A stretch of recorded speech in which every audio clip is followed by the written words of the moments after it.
Electric potential. Electric potential कैसे define किया जाता है? तो if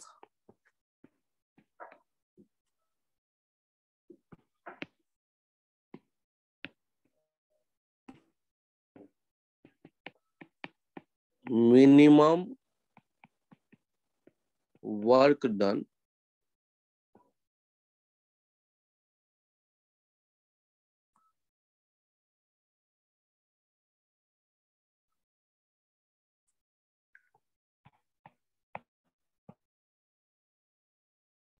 required by external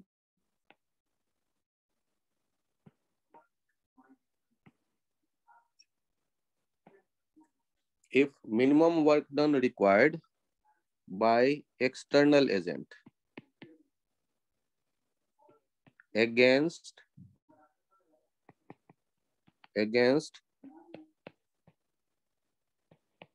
conservative force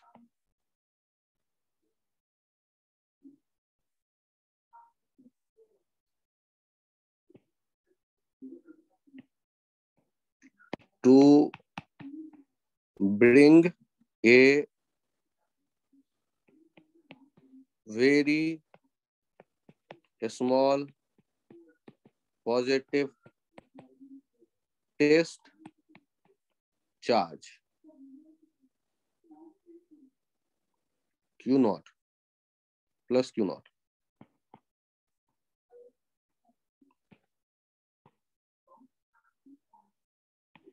from infinite to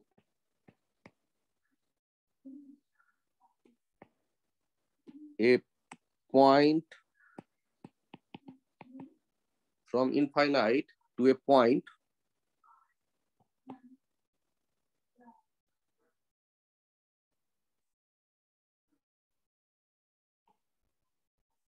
P in a electric field is W. Then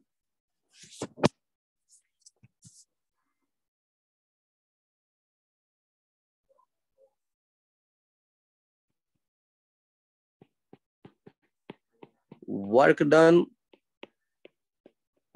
per unit test charge is called potential at that point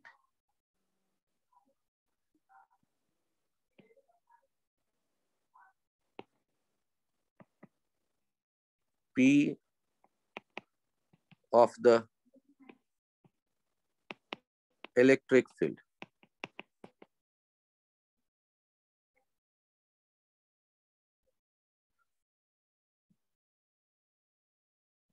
और electric potential को generally V से show करने वाले हैं,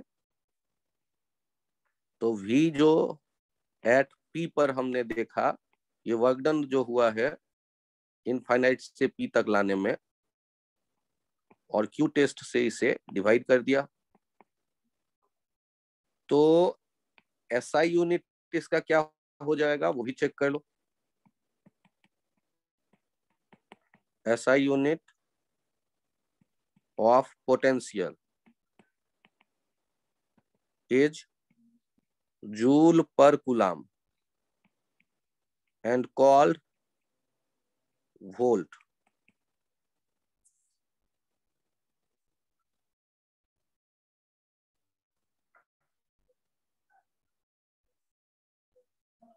ये W by Q not जो आप देख रहे हैं,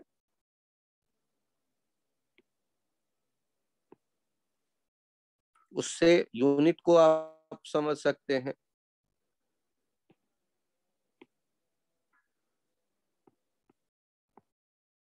जूल पर कूलम।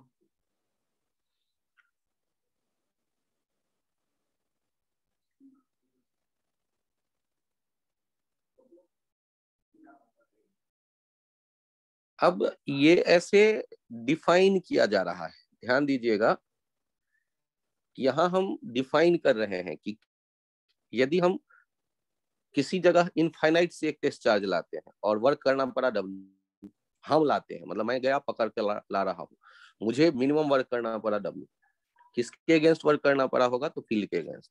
यदि कोई चार्ज को ला रहा हूँ और जहां ला रहा हूँ वहां पहले से कोई चार्ज है, वो तो रिपेल करेगा या अट्रैक्ट करेगा, और मैं चाहता हूँ वो दौड़े ना चार्ज, तो मैं खींच खाच के उसको धीरे धीरे ले जाऊंगा इनफाइनाइट से उस पी पॉइंट तक।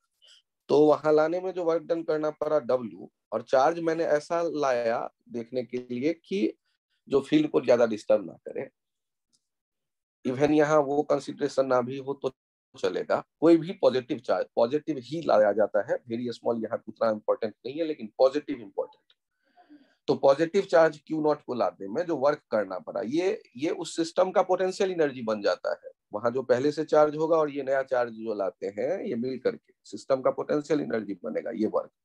लेकिन यहाँ मैं पोटेंशियल एनर्जी की बात नहीं कर रहा हूँ, मैं उस पॉइंट जो इलेक्ट्रिक फील्ड में जहां मैंने लाया है उस पॉइंट की एक प्रॉपर्टी की बात कर रहा हूं, जिसका नाम दिया है हमने पोटेंशियल। ये जो वर्क पर यूनिट टेस्ट चार्ज है ना, जूल पर coulomb, that is called volt. ये इसे हमने नाम दिया है पोटेंशियल। फिर से सुन रहे हैं कि इलेक्ट्रिक फील्ड है तो वो हो सकता है एक चार्ज के कारण हो या 25 चार्ज के कारण हो या कहीं चार्ज डिस्ट्रीब्यूशन कंटिन्यूस हो उसके कारण हो। अब उस फील्ड में मैं इनफाइनाइट से एक चार्ज को पकड़ के लाता हूँ, पॉजिटिव चार्ज, तो उसमें वर्क डन करना पड़ा डब्ल्यू, और जिस चार्ज को लाया वो था क्यू नॉट। तो डब्ल्यू बाई क्यू नॉट उस पॉइंट जहां तक मैंने लाया है चार्ज को, उस पॉइंट की एक प्रॉपर्टी होगी।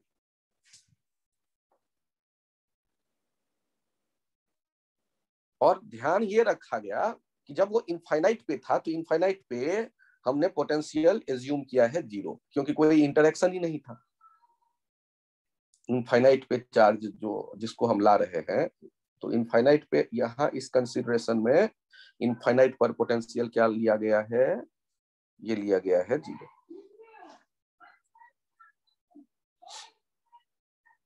फिर से सुनिए, कहीं भी इलेक्ट्रिक फील्ड होगा तो फील्ड कहाँ होगा, जहां कहीं सिस्टम हो चार्ज का या चार्ज पॉइंट चार्ज आसपास उसके फील्ड है। तो उस फील्ड की तरफ यदि मैं मान लो फील्ड एक पॉजिटिव पॉइंट चार्ज का है और उस फील्ड में एक इनफाइनाइट से मैं एक पॉजिटिव चार्ज ला रहा हूँ, ये तो पॉजिटिव के पास आना ही नहीं चाहेगा दूसरा पॉजिटिव, तो मैं तो उसको खींच के लाऊंगा। तो उसमें जो मुझे वर्क करना पड़ा, वो work done per unit charge, जिस चार्ज को मैं ला रहा हूँ वो कहलाता है पोटेंशियल। यूनिट वोल्ट यूज करेंगे। और यहाँ क्या कंसीडर किया गया है, while potential at infinite is zero। Last line एक और ऐड कर दीजिएगा, potential at infinite is zero, लिख दीजिएगा यूनिवर्सल एजम्पशन। पूरी दुनिया इस बात को मानकर ही इसे डिफाइन कर पाती है, potential at infinite is zero, universal assumption.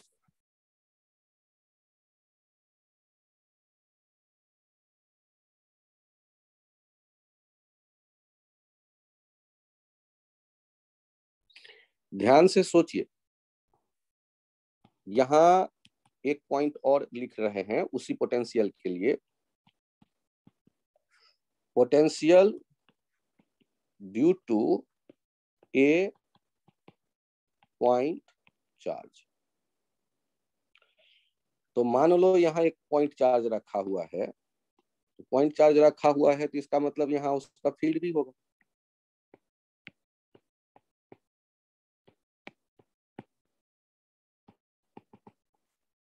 और मैं एक टेस्ट चार्ज को लाना चाहता हूं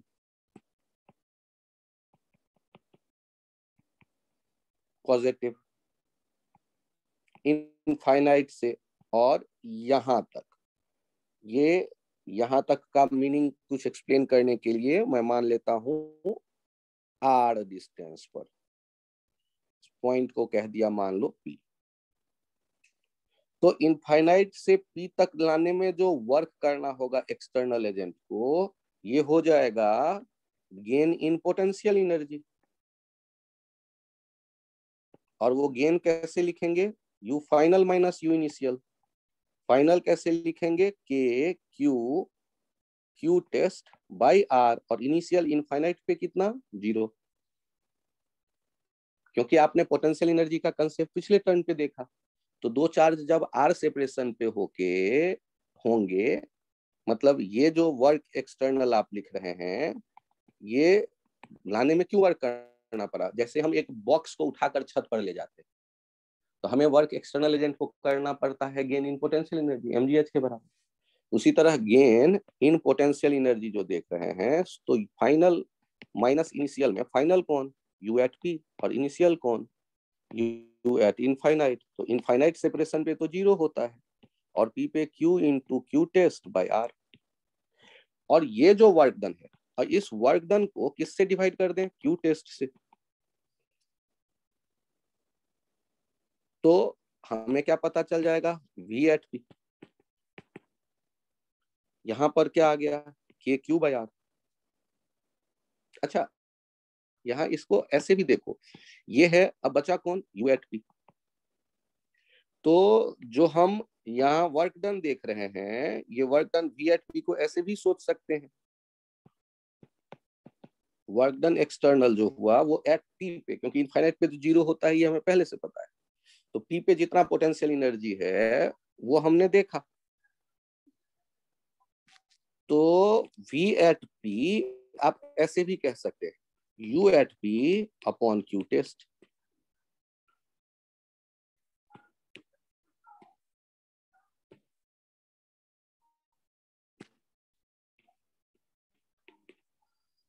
you at P upon Q test. तो जिस चार्ज को आप इनफाइनाइट से लाते हैं,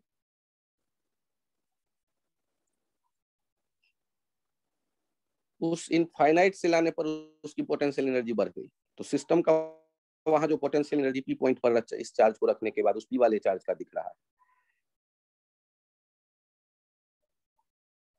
अब उसको डिवाइड कर दिया क्यू टेस्ट से, तो हमें पोटेंशियल एट पी दिख गया। इसे भी नोट कर लो एक बार। तो पोटेंशियल एट पी हमें एक फॉर्मूले की तरह दिख गया, जो मैं यहाँ ब्लैक कलर में लिख देता हूँ, वी एट पी। ये हो गया के क्यू बाय आर। ये किसके लिए फॉर्मूला है? Due two point charge. ये एट पी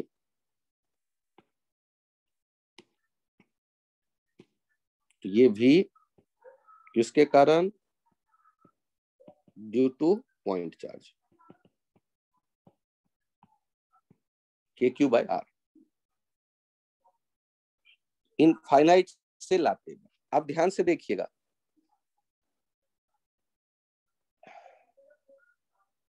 ये पॉजिटिव भी हो सकता है। के और आर तो हमेशा पॉजिटिव है। जो जिस पॉइंट चार्ज के कारण आप पोटेंशियल देख रहे हैं,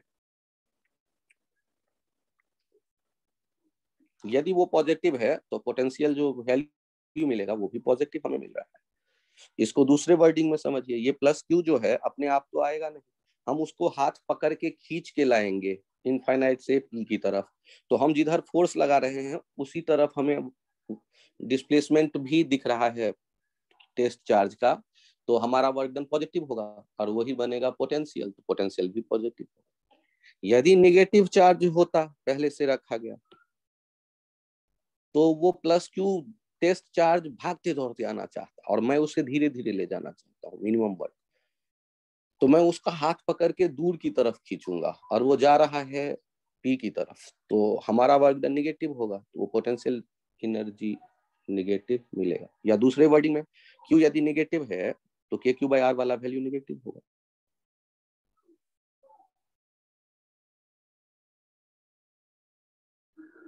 अच्छा, यहाँ इस पे गौर, इसको दूसरे नजरिए से देखिए, ये प्लस क्यू है ना,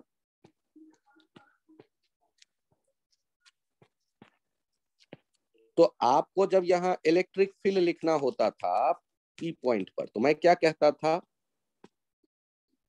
मन ही मन +1 कूलम एज्यूम कर लो, उस पे लगने वाला फोर्स लिख दो और वही हो जाएगा फोर्स इलेक्ट्रिक फील्ड। फोर्स क्यों? क्योंकि ये जो फोर्स है, फोर्स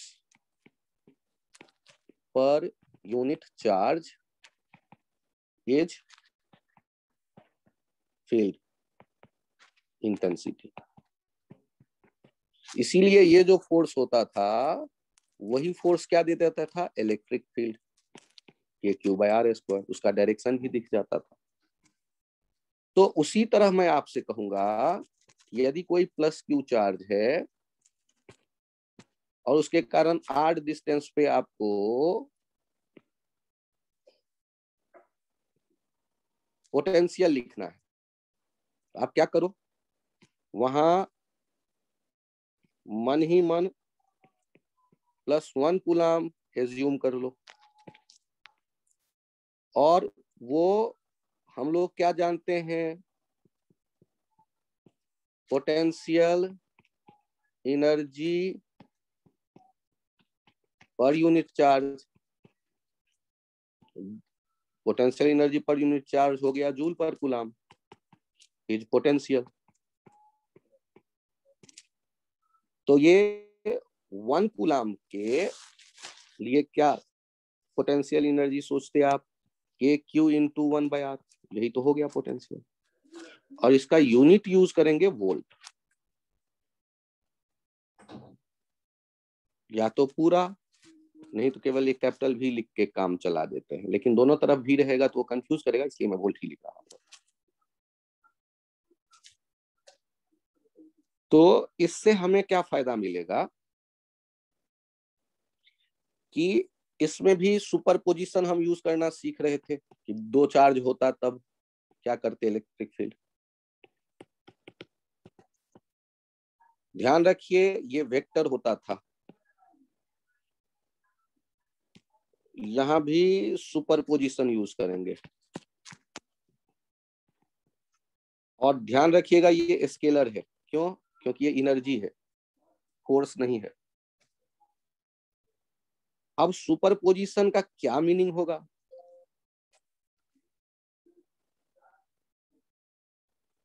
इस तरह से समझिए कि यदि ये हमने देखे सिस्टम,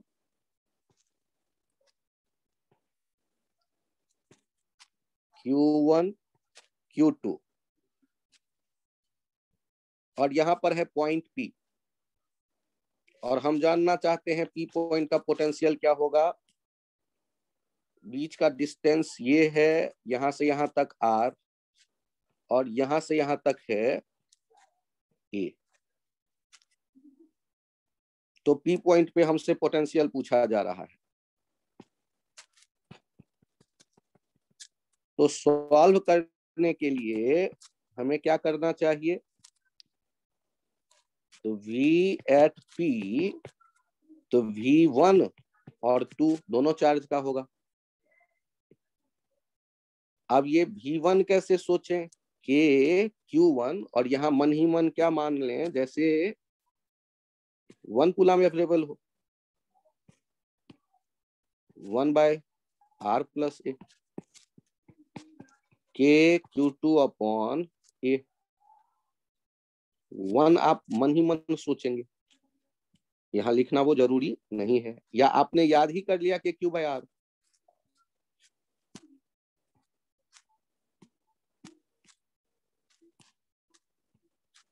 Q2/A।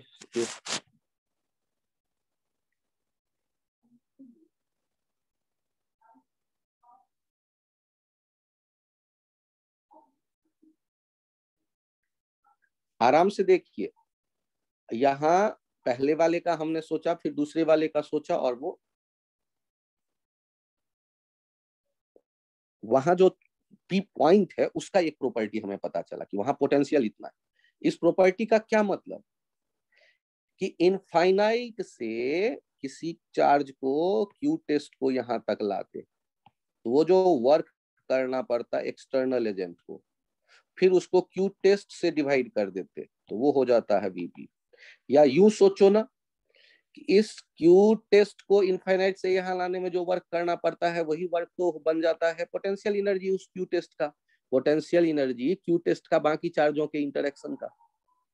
और उस पोटेंशियल एनर्जी को हम किससे डिवाइड कर रहे हैं, क्यू टेस्ट से, तो हमें पॉइंट पी का पोटेंशियल पता चल जाता है। तो किसी पॉइंट का यदि मुझे पोटेंशियल पता है,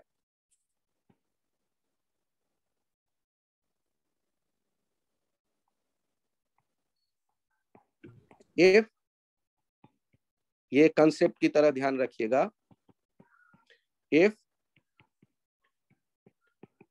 potential at point P is V, then potential energy of a charge Q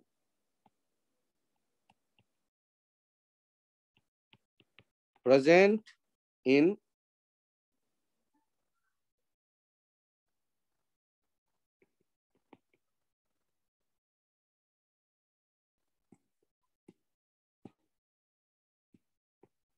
the electric field P will be Q into V। तो ये पोटेंशियल एनर्जी अपना आ गया। मतलब सोचो ना, पोटेंशियल एनर्जी उस चार्ज का ये है। क्यों? क्योंकि जैसा फील्ड है तो फील्ड किसी सिस्टम के कारण बना होगा। मान लो Q1 Q2 फिक्स्ड है, उसके कारण फील्ड है चारों तरफ। अब उस फील्ड में मैं यदि एक कैपिटल क्यू चार्ज को पकड़ के लाता इनफाइनाइट से पी तक, तो हमें जो वर्क करना पड़ता वो डिफाइन होता उस क्यू चार्ज का पोटेंशियल एनर्जी उस फील्ड में। और यदि क्यू चार्ज से मैं डिवाइड कर दूं उस पोटेंशियल एनर्जी को, तब जो वैल्यू मिलता वो मिलता पोटेंशियल। तो पोटेंशियल जो है पी पॉइंट का, उसको क्यू से मल्टीप्लाई कर दूं तो वो आ जाएगा पोटेंशियल एनर्जी उस चार्ज का। हम ये मान के चलेंगे कि जो फील्ड है वो जिस किसी चार्जेज से बन रहा होगा, वो चार्जेज का कॉन्फ़िगरेशन डिस्टर्ब नहीं हो रहा, वो फिक्स्ड है। और तब यदि उस चार्जेज कॉन्फ़िगरेशन के कारण बने इलेक्ट्रिक फील्ड में किसी पॉइंट पर किसी चार्ज को पकड़ के मैं लाऊंगा या रख दूं, तो उसका जो पोटेंशियल एनर्जी होगा वो पोटेंशियल गुने चार्ज के बराबर होगा। तो पोटेंशियल एनर्जी और पोटेंशियल को ऐसे हम रिलेट कर सकते हैं कि if potential at point is V, तो किसी फील्ड की बात कर रहा हूं मैं, तब तो ये potential. Then potential energy of a charge Q present in the electric field at P will be Q into V।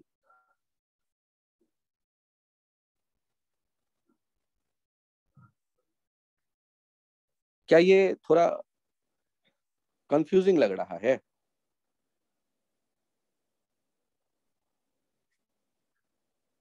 एक काम करते हैं, आपसे मैं पूछता हूं कि इस क्यू चार्ज के सिस्टम का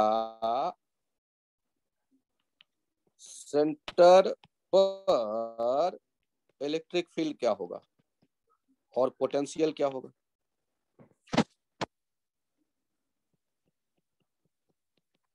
हम क्या करते हैं, इलेक्ट्रिक फील्ड देखने के लिए हमने क्या करना सीखा है,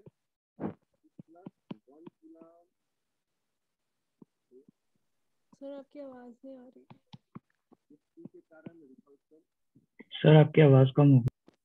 इस क्यू के कारण रिपल्सन, इस क्यू के कारण रिपल्सन, इस क्यू के कारण रिपल्सन, और ई नेट कितना दिख रहा है, 0। वेक्टर सम यहां यूज हो रहा है।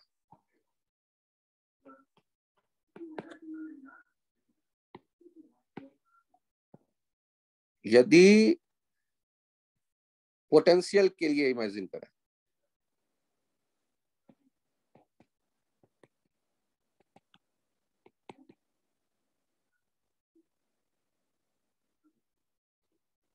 यहां +1 कूलाम फिर से एज्यूम करो। पोटेंशियल एनर्जी इसके, पोटेंशियल एनर्जी इसके, पोटेंशियल एनर्जी इसके, पोटेंशियल एनर्जी इसके। यदि केवल एक क्यू होता और +1 को इनफाइनाइट से मैं लाता, तो जो पोटेंशियल होता वो क्या बनता, KQ/R। यदि ये सारे R डिस्टेंस में कह दूं, और ऐसे कितने हो जाते, 4। तो पोटेंशियल जो सेंटर पे कहलाता वो ये होता, और इलेक्ट्रिक फील्ड जो सेंटर पे हम देख रहे थे वो क्या था, 0। तो इलेक्ट्रिक फील्ड 0 हो तो पोटेंशियल 0 हो ये जरूरी नहीं है, और पोटेंशियल 0 हो तो इलेक्ट्रिक फील्ड 0 हो ये जरूरी है। आप पहले तो इस एग्जांपल को नोट करिए और समझिए कि जैसे हम लोग इलेक्ट्रिक फील्ड लिखते वक्त क्या करते थे कि सिस्टम होता था चार्ज का, उनको फिक्स मानते थे, और जिस पॉइंट पे इलेक्ट्रिक फील्ड चाहिए वहां 1 कूलाम रखते थे, very very small positive test charge, उस पे नेट इलेक्ट्रिक फोर्स देखते थे और उसको फिर उस टेस्ट चार्ज से डिवाइड करते थे। उससे बचने के लिए मैंने कहा कि आप 1 कूलाम मन ही मन मान लो, उस पे नेट फोर्स लिख दो, उनका वेक्टर सम कर दो, वो बता देगा इलेक्ट्रिक फील्ड का वैल्यू का। तो वैसे ही इनफाइनाइट से 1 कूलाम लाएंगे, तो एक क्यू के कारण कितना वर्क करना पड़ा, KQ/R। दूसरे क्यू के कारण, तीसरे के, चौथे के, वो सारे मिलकर, तो आपने क्या किया, 1 का क्यू के साथ इंटरेक्शन का पोटेंशियल एनर्जी लिखा, वही तो वर्क डन था। और 1 यूनिट टेस्ट चार्ज का आप लिख रहे हैं पोटेंशियल एनर्जी, तो ये potential energy per unit test charge ही तो पोटेंशियल में बन जाता है। तो चारों के साथ इंटरेक्शन वाला अलग अलग वहां लिख लो और इकट्ठा कर दो।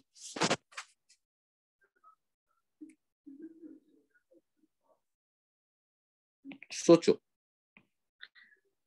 यदि यहाँ प्लस क्यू और यहाँ -Q और यहाँ -Q, और फिर से मैं पूछूं ये सेंटर पे इलेक्ट्रिक फील्ड कितना होगा और पोटेंशियल कितना होगा, क्या लग रहा है आप लोगों को?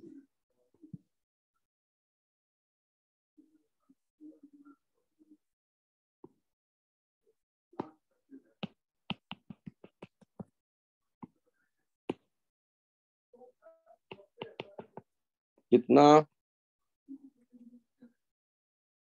सर ये 0 होगा। देखते हैं। तो ये दोनों सर, प्लस क्यू वाला सेंटर पे रखे 1 कूलाम को क्या करते होंगे, धकेलते होंगे इधर और इधर, ये आपस में कैंसिल आउट होगा।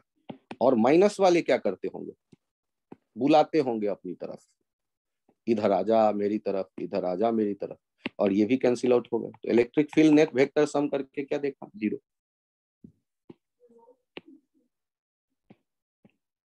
यहां देखो, यदि पोटेंशियल की बात करें तो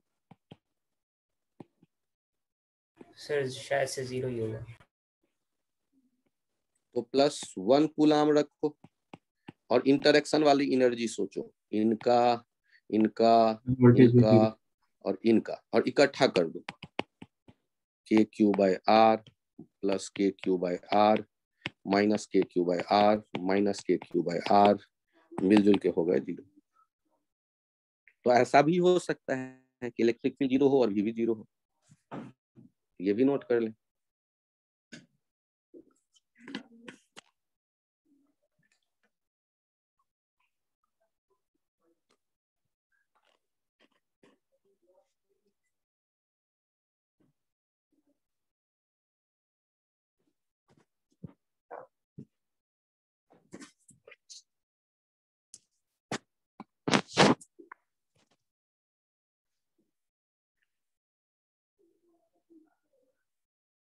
सर जो फर्स्ट में वाला टेस्ट है उसमें कहाँ तक आ रहा जो भी पढ़ रहे हैं वो सारा है? ओके HC वर्मा किताब का चैप्टर 29 और 30 को ध्यान से घर पे रिवाइज करिए। यहां देखिए कि ये आपके सामने है +Q +Q -Q -Q। क्या लग रहा है, क्या इलेक्ट्रिक फील्ड फिर 0 हो जाएगा?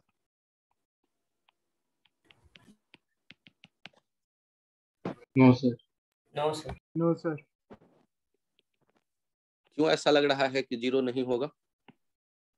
सर क्योंकि दोनों एक जगह पे रखे हैं।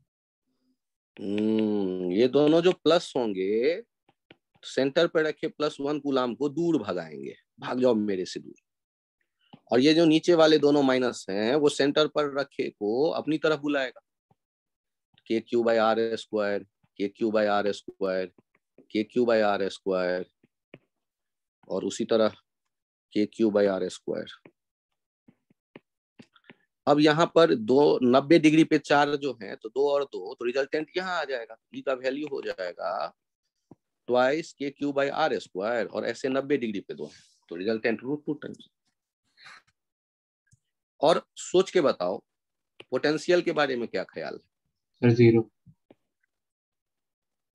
Sir 0। +Q +Q -Q -Q, तो यहाँ 0 कैसे?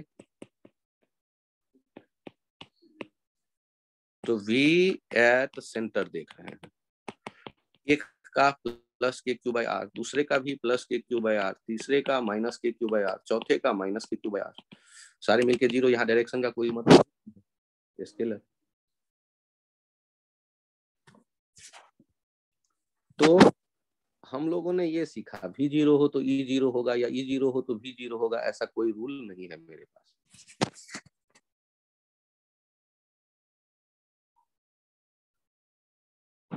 ये एग्जांपल भी नोट कर लो।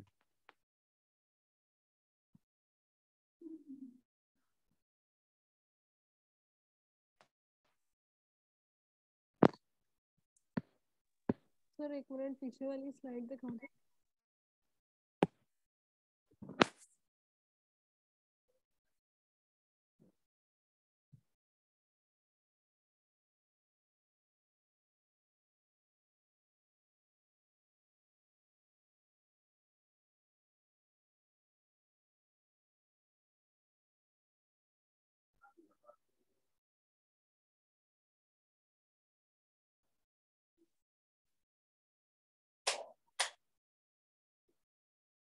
Thank you sir.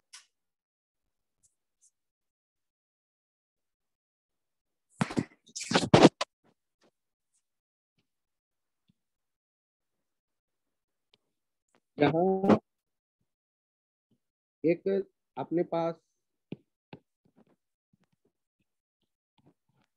Shell theorem जो हुआ करता था, रिकॉल करें, ये +Q है टेंसियल चार्ज। इसके कारण आउटसाइड मुझे पोटेंशियल लिखना है और इलेक्ट्रिक फील्ड लिखना है। तो पहले तो 1 कूलम मन ही मन सोचते थे, उसको ये रिपेल करता था, और इलेक्ट्रिक फील्ड क्या लिख देते थे, KQ/R जो कि ग्रेटर देन रेडियस है स्क्वायर। आउटसाइड जब इलेक्ट्रिक फील्ड लिखना होता था तो। और यहाँ यदि पोटेंशियल लिखेंगे ना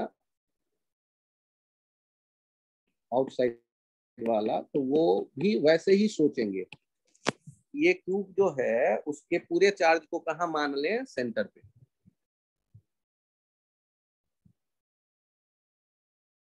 अब बारी आता है इलेक्ट्रिक फील्ड देखने की। इसका इलेक्ट्रिक फील्ड कहाँ दिख रहा था, बाहर। ध्यान दीजिएगा 1 कूलम रखेंगे, और भीतर फोर्स तो 0 होता था। भीतर यदि मुझे इनसाइड इलेक्ट्रिक फील्ड लिखना होता था, ई इनसाइड क्या लिख देते थे, 0। यहाँ 1 कूलम रख करके ये आसानी से दिख जाता था, और बाद में मैं कहता था वो कैलकुलस प्रूफ हो जाता है, कहीं भी रख दें इनसाइड। और यदि मैं पोटेंशियल लिखना चाहूँ इसका, V सेंटर,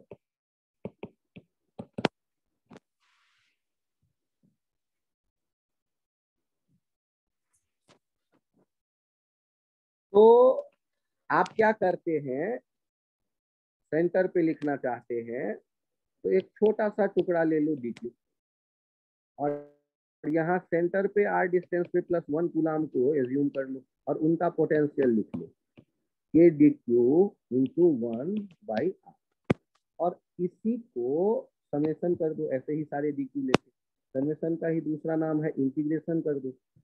तो के और आर तो फिक्स है, तो डी क्यू क्यू में बदल जाएगा, तो के क्यू बाई आर।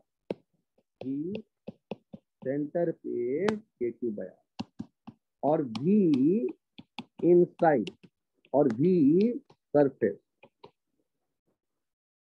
ये एक कैसे हो इनसाइड में भी, उसके पीछे लॉजिक को और मैं एक्सप्लेन करूंगा 5 मिनट बाद, लेकिन इनको याद रखना। दो केस होते थे ना शेल थ्योरम में, एक case 1 outside R greater than R, और case 2 inside R less than R, और उसमें इलेक्ट्रिक फील्ड हमें जो देखा है, और बी इनसाइड जो सेंटर पे होगा ना, वही इनसाइड हर एक जगह होगा, वही सरफेस पे होगा।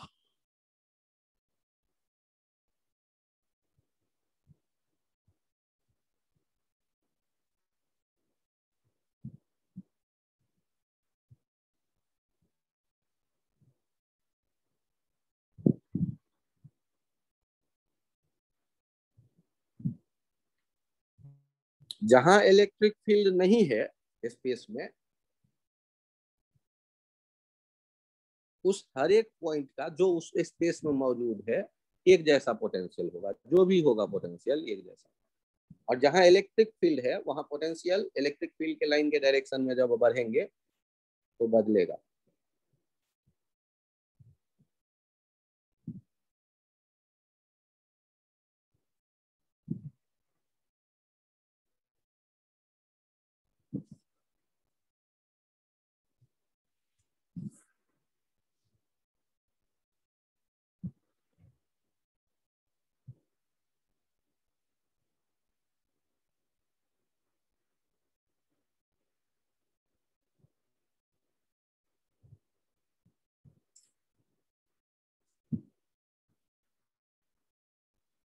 मैं पेज चेंज करूं?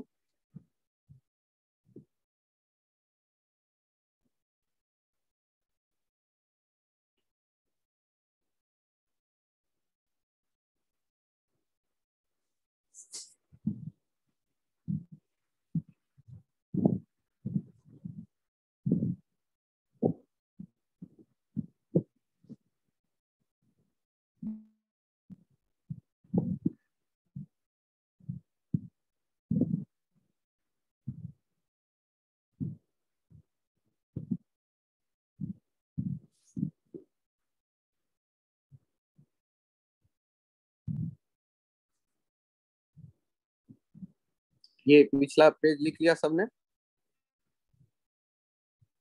Yes yes sir.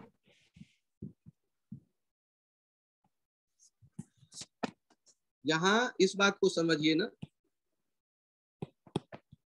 सेल के लिए V inside, V centre, V surface एक जैसा है, के क्यू बाई आर, और V outside K Q by R, R is greater than R के लिए इनका जो ग्राफ बन रहा होगा ना वी और आर वाला, तो ये ऐसे कांस्टेंट आएगा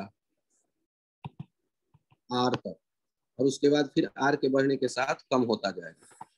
जबकि इलेक्ट्रिक फील्ड का जब ग्राफ देखते थे सेल के लिए, इलेक्ट्रिक फील्ड के ग्राफ के लिए देखते थे, सेंटर से सरफेस तक इलेक्ट्रिक फील्ड 0 होता था, सरफेस पे एक वैल्यू आती थी और आगे वो कम होता चला जाता था।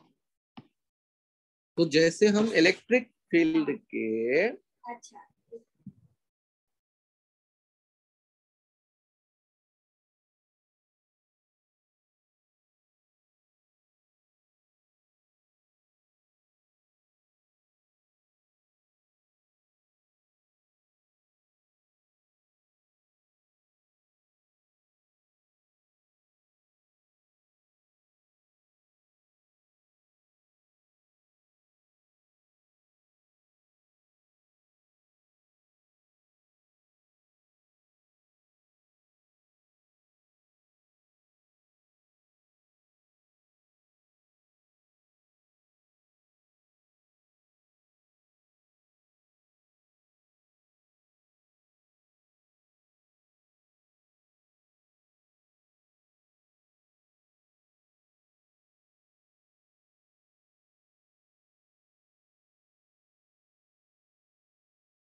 ये ग्राफ भी क्लियर है?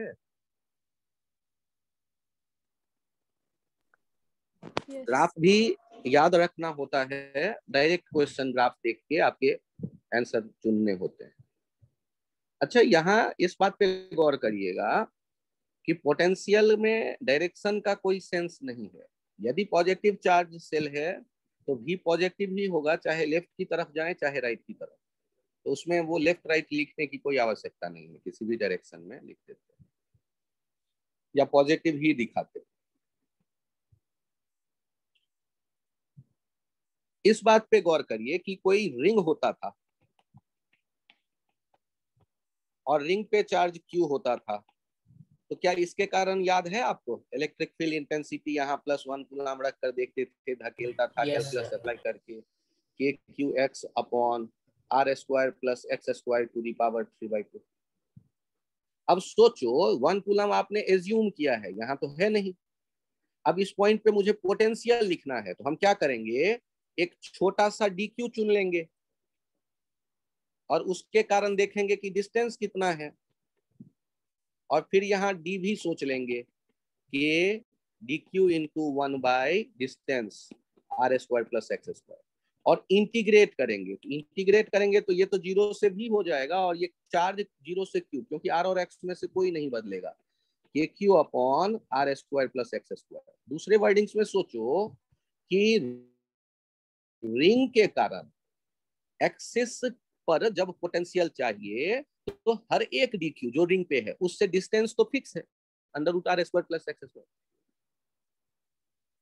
तो हम लोग K D Q by √r² plus X square, फिर दूसरा K D Q by √r² plus X square, और सबको इकट्ठा करेंगे तो डी क्यू इकट्ठा होकर के क्यू हो जाएगा। तो वी का वैल्यू आ गया, वी आ गया K Q upon √r² plus X square.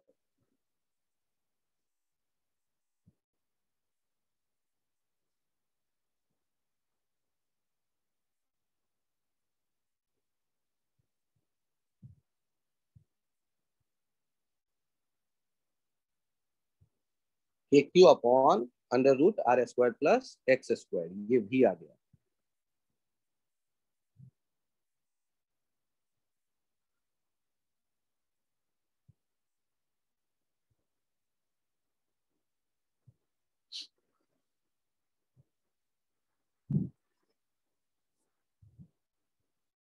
ये भी जो डिराइव किया गया है, ये जिनके समझ में आया वो एक बार हैंड राइज करें प्लीज। केतव, विशाल, कृतिका, रिद्धिमा, आर्यन, मयसा, क्षितिज, वेदांत, पलक, अनुष्का, नरवत, अरे वाह, कुशल, भव्या बहुत बढ़िया, सौम्य, अभिष्का, अंश, शिवेंद्र, आदित्य, दिव्यांशु, अजिंक्य, सोम, देवयांश, अंश, प्राप्ति, स्वयं और लक्षिता, आपके भी समझ में आ गया? यस सर आ गया। बहुत बढ़िया। तो हम लोगों ने यहाँ पर ये देखना शुरू किया कि इलेक्ट्रिक फील्ड में वेक्टर की तरह हमें काम करना पड़ता था, लेकिन जब बात कर रहे हैं पोटेंशियल, याद करिए एक रिजल्ट हुआ करता था, ये जब रिंग होता था या आर्क होता था तो कुछ फॉर्मूला हम लोगों ने इलेक्ट्रिक फील्ड के लिए डिराइव किया था।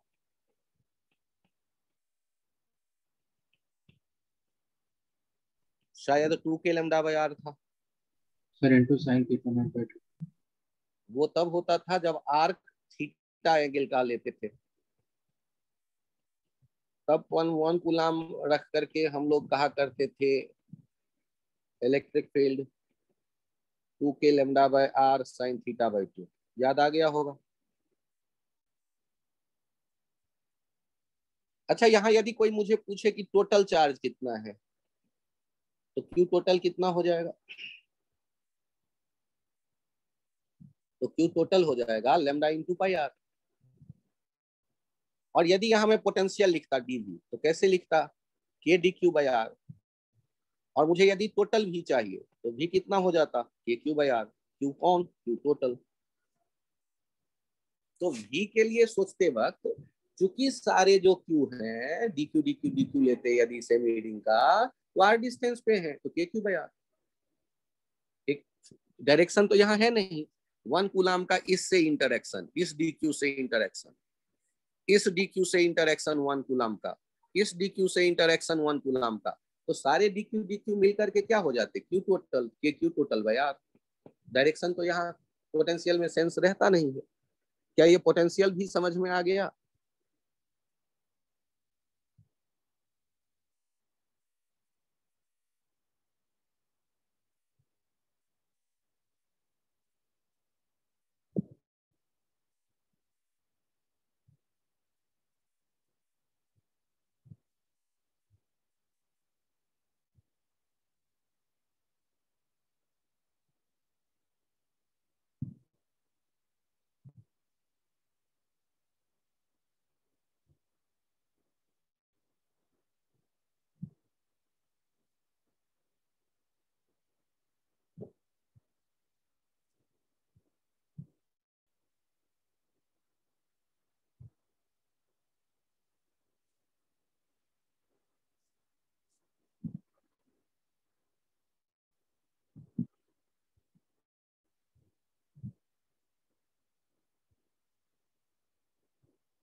ये एक पॉइंट देखिए, ये कंसेप्ट की तरह इसे सेट करिएगा दिमाग में कि जब हम बात करते हैं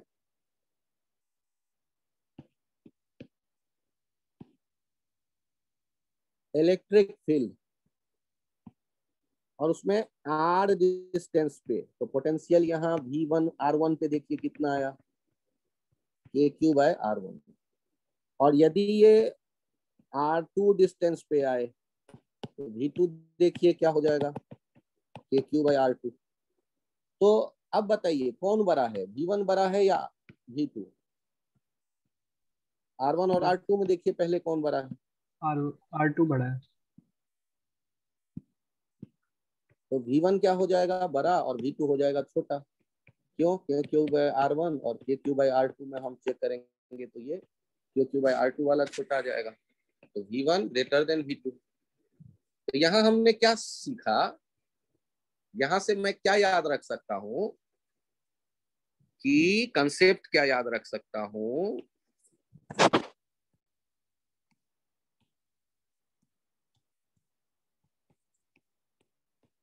when move on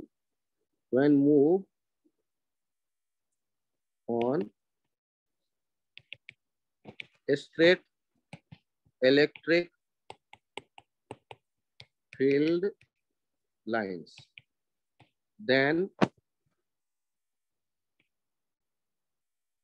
potential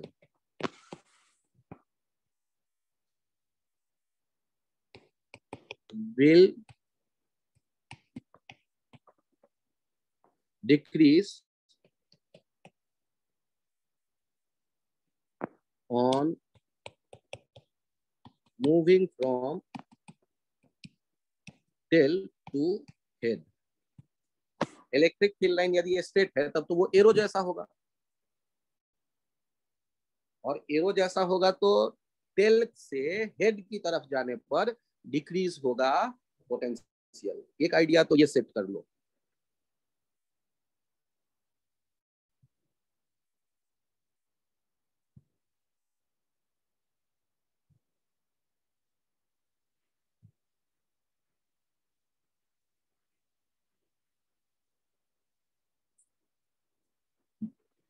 यहाँ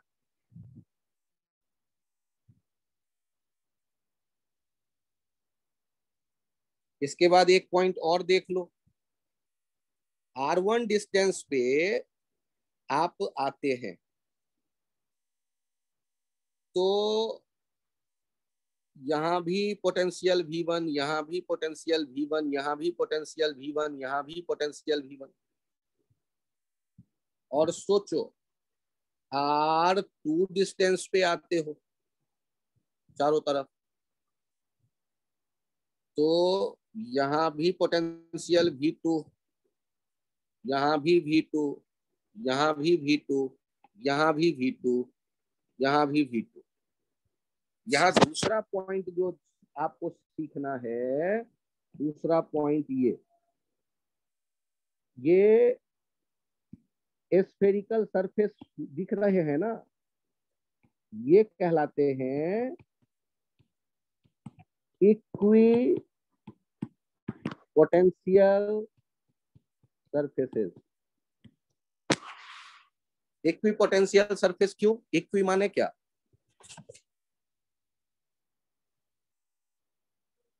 इक्वी माने एक जैसा, इक्वल, इक्वी, और पोटेंशियल। तो ये जो एक स्फीयर बनेगा क्यू चार्ज के चारों तरफ, उस क्यू के कारण जो पोटेंशियल होगा उस स्फीयर के किसी भी पॉइंट पर, सरफेस पर, वो क्या होगा? के क्यू बाय आर। वो हो जाएगा इक्वी पोटेंशियल सरफेस।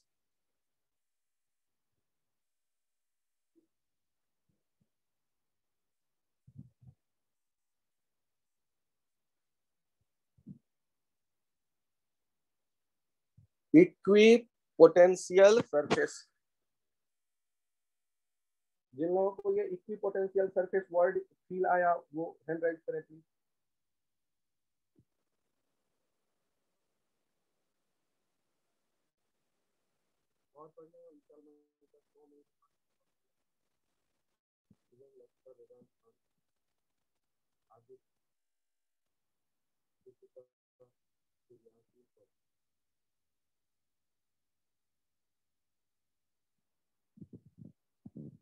बहुत बढ़िया। अनुष्का एक बार मैं समझाऊं और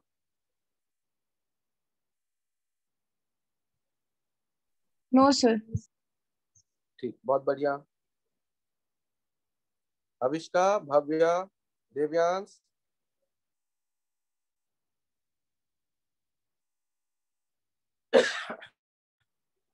चलिए ये यहाँ दूसरा पॉइंट जो इंपॉर्टेंट है वो अब दिखेगा आपको। ये जो रेडियस होता है, ये रेडियस आप जानते हैं कि परपेंडिकुलर होता है स्फीयर के सरफेस के, नॉर्मल के लॉन्ग होता है, नॉर्मल। तो ये जो दूसरा पॉइंट है वो ध्यान रखिएगा, electric field lines always form 90 degree with equipotential surface. Equipotential surfaces. ये दूसरा पॉइंट इंपॉर्टेंट है। पहला पॉइंट इंपॉर्टेंट था कि इलेक्ट्रिक फील्ड लाइंस जो होता है उसके टेल से हेड की तरफ बढ़ेंगे स्ट्रेट लाइन पे, उसकी जो पोटेंशियल होती है ना, वो पोटेंशियल हेड की तरफ जाने पे कम होती जाती है। चेक कर लो ना, के क्यू बाय आर, आर बढ़ता जाएगा, पोटेंशियल कम होता जाएगा।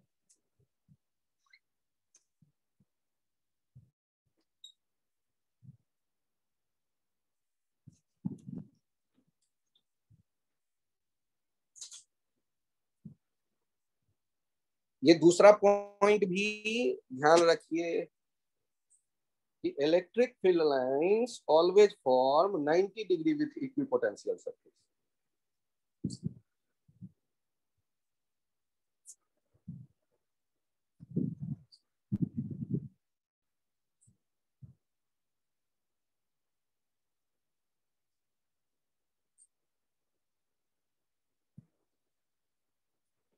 यहां गौर करिए, मुझे बताइए कि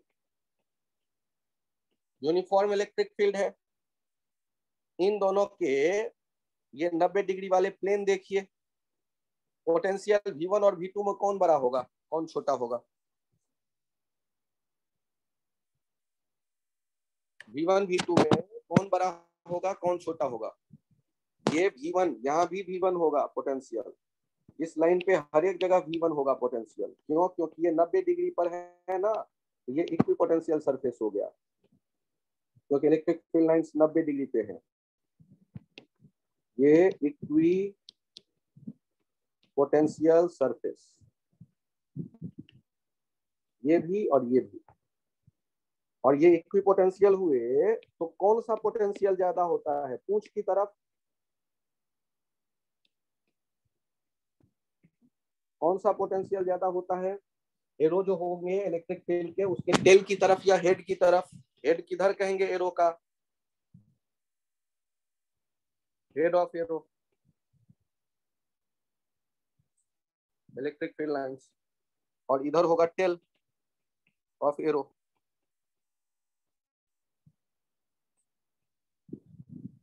तो क्या कौन सा ज्यादा होगा पोटेंशियल, V1 या V2? टेल की तरफ ज्यादा होता है या हेड की तरफ? यार इतने जल्दी भूल जाओगे आप लोग? पिछले पेज पे आइए, देखिए तो क्या लिखा है हमने। सर्किल बनाया है, सर्किल में छोटे वाले सर्किल पे पोटेंशियल ज्यादा है या बड़े वाले पे? एरो जो है वही इलेक्ट्रिक फील्ड का, वो एरो के टेल के पास ज्यादा है पोटेंशियल या हेड के पास? सोच के देख के, चित्र देख के बताओ मुझे। टेल के पास। तो याद रखो ना यार, ये चित्र बना लो और दिमाग में सेट कर लो। भूल जाओ तो फिर से 1+Q का फील्ड बना के देख लो। Q के कारण पोटेंशियल का फॉर्मूला है कि Q/R, R बढ़ता जाएगा तो एरो की तरफ आगे बढ़ते जाएंगे, पोटेंशियल कम होती जाएगी। कितने कितने स्टूडेंट्स को दिख रहा है बताइए मुझे, इसमें V1 V2 में कौन बड़ा, बोल के बता दीजिए। V1 V2 में कौन बड़ा? V1। जिन लोगों को दिख रहा है ये V1 बड़ा, जल्दी से हैंड राइज कर दीजिए, मैं केवल गिनती देखूंगा। जिनको ये दिख रहा है V1 ग्रेटर देन V2, बहुत बढ़िया।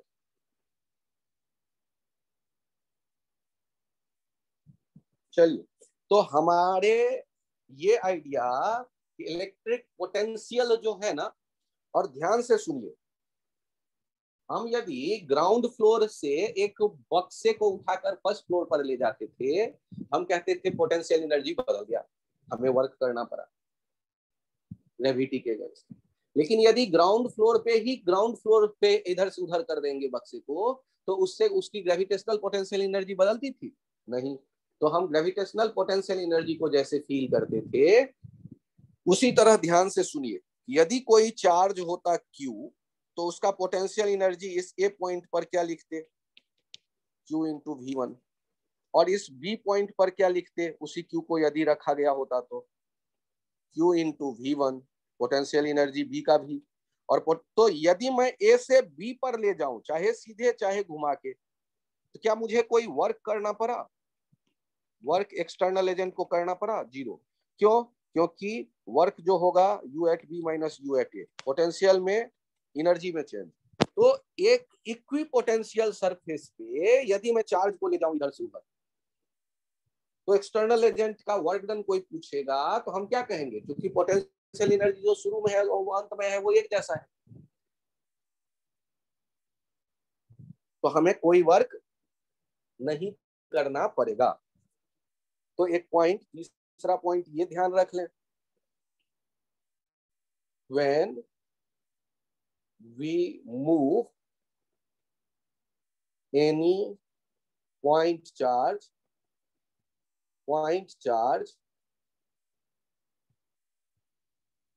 between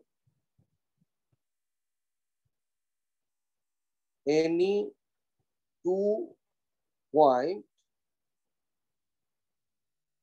present on same equipotential surface.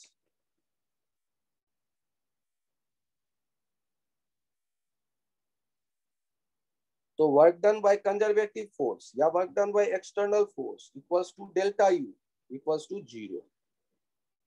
Then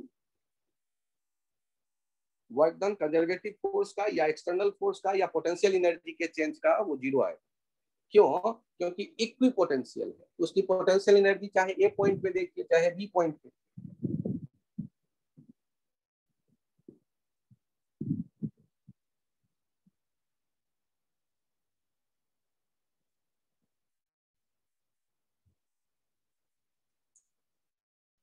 अच्छा ये बताओ, ए पॉइंट पे यदि मैं क्यू चार्ज को रिलीज कर देता तो क्या वो बी की तरफ जाता या किसी और डायरेक्शन में भागना चाहता?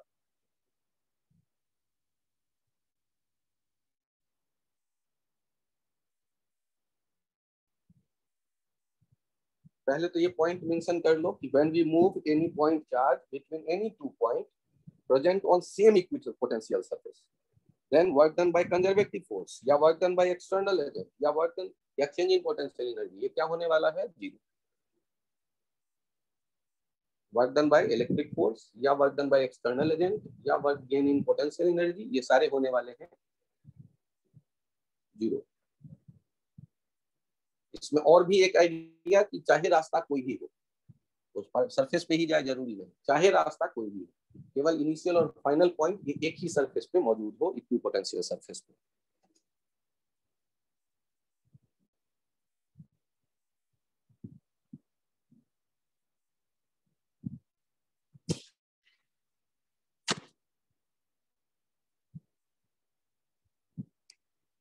एक इंपॉर्टेंट पॉइंट यहां देखिएगा, याद करिए एफ कंजर्वेटिव कैसे लिखते थे?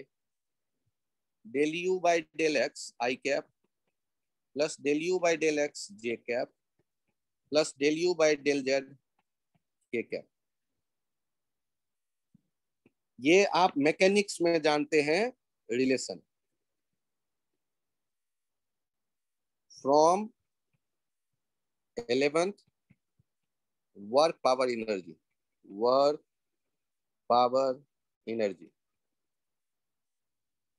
ये कंजर्वेटिव फोर्स का रिलेशन आप जानते हैं।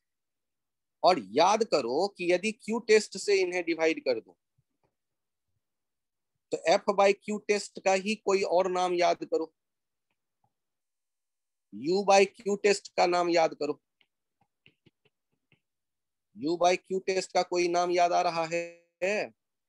पोटेंशियल। और एफ बाई क्यू टेस्ट का कोई नाम याद आ रहा है?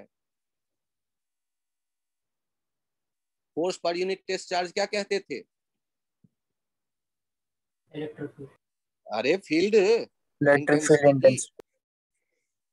तो यहाँ मैंने बिना एक्स्ट्रा कुछ एफर्ट किए आपके सामने एक और आइडिया रख दिया कि यदि आप इलेक्ट्रिक फील्ड इंटेंसिटी ढूंढना चाहते हैं तो पोटेंशियल का रिलेशन है, तो ये यूज कर सकते हैं।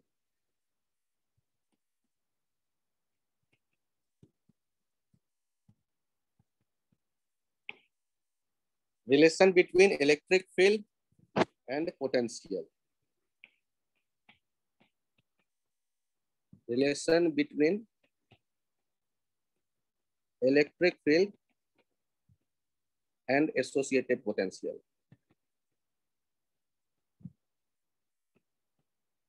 इनको 5 स्टार इंपॉर्टेंस दो।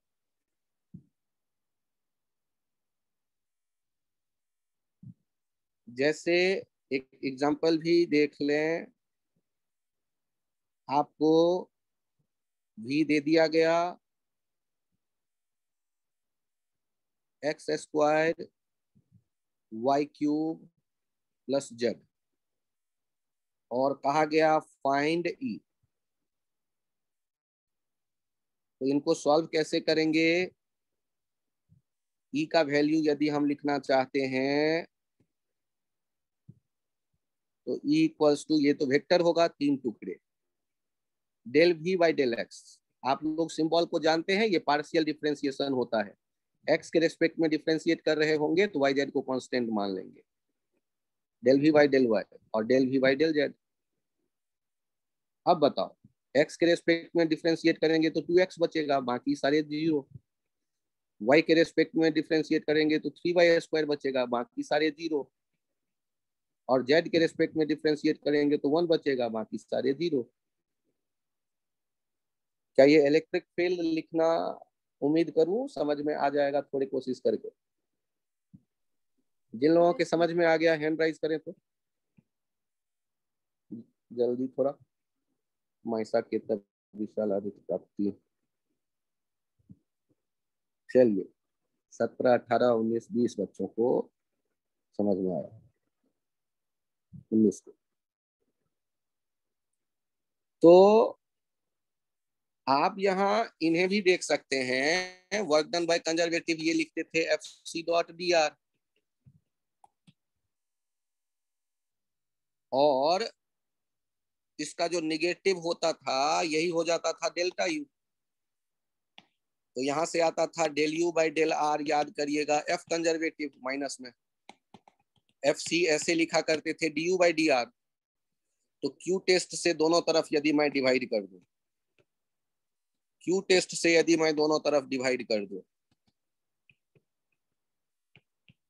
तो बताइए ये लेफ्ट साइड और राइट साइड वाले रिलेशन को देख के ये क्या रिजल्ट आ जाएगा? Electric field equals to minus DV by D R. या पोटेंशियल डिफरेंस डीवी चाहिए तो ई डॉट डी आर से इंटीग्रेट करके पता चल जाएगा माइनस के साथ। ये दो रिलेशन भी ध्यान रखिए।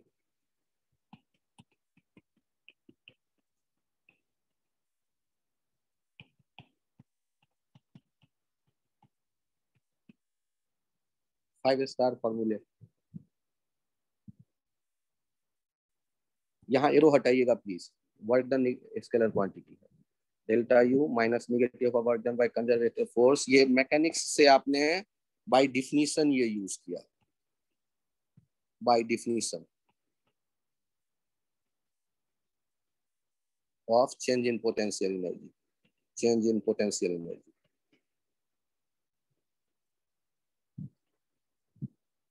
तो E minus DV by D R, या पोटेंशियल डिफरेंस जो लिखते हैं वो E इंटू डी आर,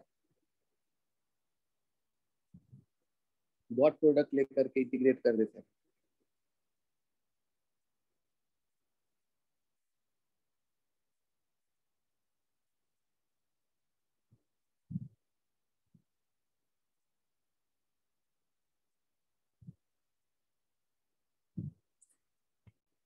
ये एक बार आप डायग्राम में जल्दी में बता दीजिए मुझे कि ये 50 वोल्ट है, ये 40 वोल्ट है और ये 30 वोल्ट है। तो इलेक्ट्रिक फील्ड जो होगा ये इक्वी पोटेंशियल सरफेस है, ध्यान दीजिएगा, इक्वी पोटेंशियल सरफेसेस ये सारे। मुझे ये बता दीजिए इन तीनों में इलेक्ट्रिक फील्ड का लाइन किधर से किधर जाएगा, लेफ्ट से राइट या राइट से लेफ्ट? 1 या 2? सर 1। परफेक्ट, 1 होगा इलेक्ट्रिक फील्ड लाइंस। क्यों? क्योंकि इलेक्ट्रिक फील्ड लाइंस परपेंडिकुलर होता है और पूंछ की तरफ, टेल की तरफ हायर पोटेंशियल होता है, हायर पोटेंशियल। और यहाँ इलेक्ट्रिक फील्ड का वैल्यू चाहिए, यदि ये 2-2 मीटर का डिस्टेंस होगा तो याद करिए ना, ई क्या हो जाएगा? Del V by del R. Magnitude लिख लीजिए, डायरेक्शन तो आपने खुद सोच लिया है। 30 और 40 का डिफरेंस लेकर 2 से डिवाइड कर दिया, 5 वोल्ट पर मीटर। ये इलेक्ट्रिक फील्ड का वैल्यू हो जाएगा। एक एग्जांपल की तरह यहाँ देख लीजिए, इक्विपोटेंशियल सरफेस यदि होता है तो इक्विपोटेंशियल सरफेस में इलेक्ट्रिक फील्ड किधर से किधर जाता दिखता है? जिधर हायर पोटेंशियल है उधर टेल होगा और जिधर लोअर पोटेंशियल है उस तरफ हेड होगा। और इक्विपोटेंशियल में पोटेंशियल का डिफरेंस उनके बीच के डिस्टेंस से डिवाइड कर देंगे तो इलेक्ट्रिक फील्ड का वैल्यू निकल के चला आएगा। मैग्नीट्यूड आप लिखिए, क्योंकि माइनस लेके क्या करेंगे, डायरेक्शन तो पहले आपने डिसाइड कर लिया।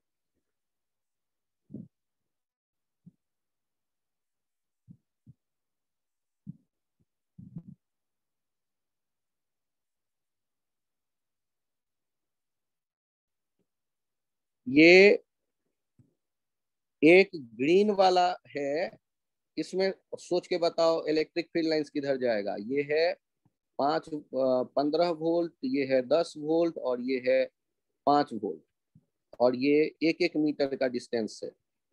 इलेक्ट्रिक फील्ड कैसे देखोगे? लेफ्ट टू राइट, ऊपर की तरफ। ऊपर की तरफ इलेक्ट्रिक फील्ड। और उसका वैल्यू कैसे पता चलेगा? सर 5।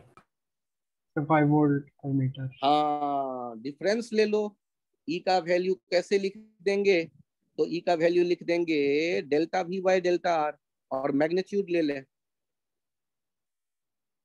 वो परपेंडिकुलर डिस्टेंस लेना होता है, शॉर्टेज डिस्टेंस, तो वो 1 मीटर है। तो इनका डिफरेंस 15 माइनस 10 हो गया 5। 15 माइनस 10 बटे 1, 5 वोल्ट पर मीटर। 5 वोल्ट पर मीटर।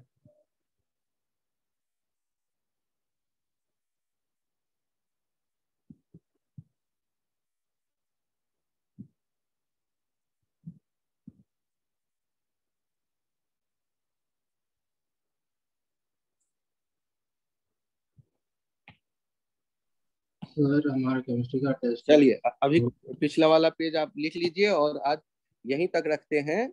अगले टर्न पे इन्हीं आइडिया को थोड़ा और ब्रश अप करेंगे। और आप लोग HC वर्मा का चैप्टर 29 अब उसे भी ट्राई कर सकते हैं। तो आज घर में एक बार जिनके पास बुक है, बुक 2 में जाइएगा, बुक 2 HCV और चैप्टर 29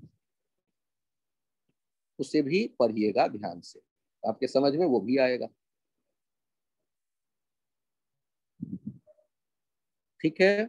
और उसके क्वेश्चन से रिलेटेड अगले टर्न पे भी आप थोड़ा बहुत पूछ सकते हैं या मुझे व्हाट्सएप कर दे सकते हैं। तो 29 और 30 मिला के आपके आने वाला है टेस्ट में, चैप्टर 29 एंड 30